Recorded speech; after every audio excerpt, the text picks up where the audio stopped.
Hi there. We have some contract employees working on site at our clients, mostly in essential services. And we're working with our client employers very closely to ensure that our candidates are taking steps to be safe and that our clients are closely monitoring and adhering to every safety practice that's possible.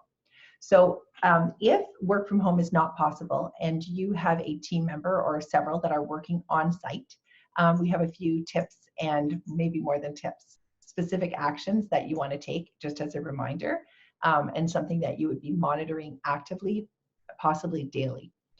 So one is you're increasing the distance between human contact. So that means 2 meters and really at least 2 meters. We have been using a tape and making sure that we put tape on the ground around every individual to ensure that they are not going within close proximity of each other. Secondly, if you can't create that 2 meter space because say it's a cubicle environment and people are really close to each other, our clients are leaving one desk in between each person so that the contact is not within a meter or less. If none of that is possible, we know a few organizations that have moved to shifts, so either morning or afternoon, or one day on, one day off with longer days. So we don't know what would work for your situation, but that's something that could be possible for your team.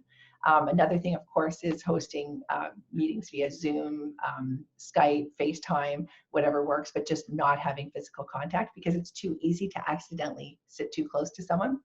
We are naturally such social people that, how do you say to someone, oh, you're sitting too close to me? If you just automatically go to a conference tool, then it might help a little bit. The next thing, of course, is to close all your group spaces. So some organizations we spoke with last week still had their lunch rooms open. We're still allowing the use of vending machines, and it may be appropriate at this time to reduce all touch contact. So make your lunchroom, your coffee machine, water, everything's unavailable, and expect your team members to bring their lunch, bring their coffee, bring their water, bring their sanitation at their desk, and to stay isolated on their own as well.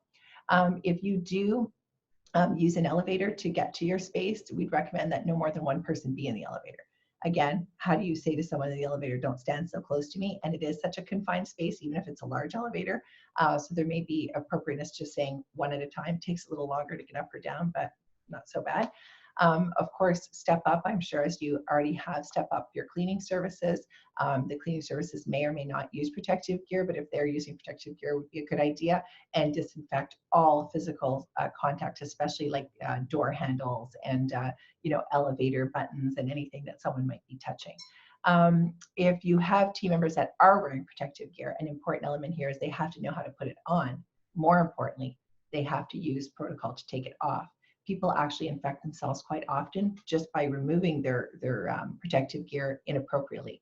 So it's really essential that if you are going to use protective gear, that you also have the training and that your team is trained.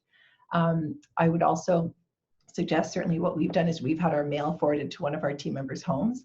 But if that's not something you want to do, to have a place where your courier or mail service can leave everything, possibly at the lobby or something like that, so that there's no contact there, and that you disinfect anything coming in, take a wipe, clean it off before you open it, and wash your hands again after.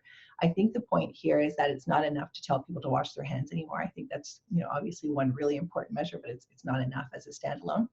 And we're asking our client employers, where it's an essential service and our candidate has to be on site, that they're monitoring and auditing this on a daily basis, just doing a visual and ensuring that, and further keeping track that they've done so. What you don't want to find after is when someone asks you, well, how did you know that you kept someone safe?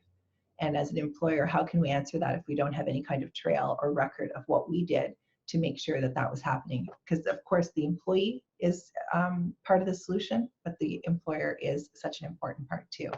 So I hope this was helpful to you in some format or as a good reminder. And I'll wish you safety and the best possible week you can in isolation.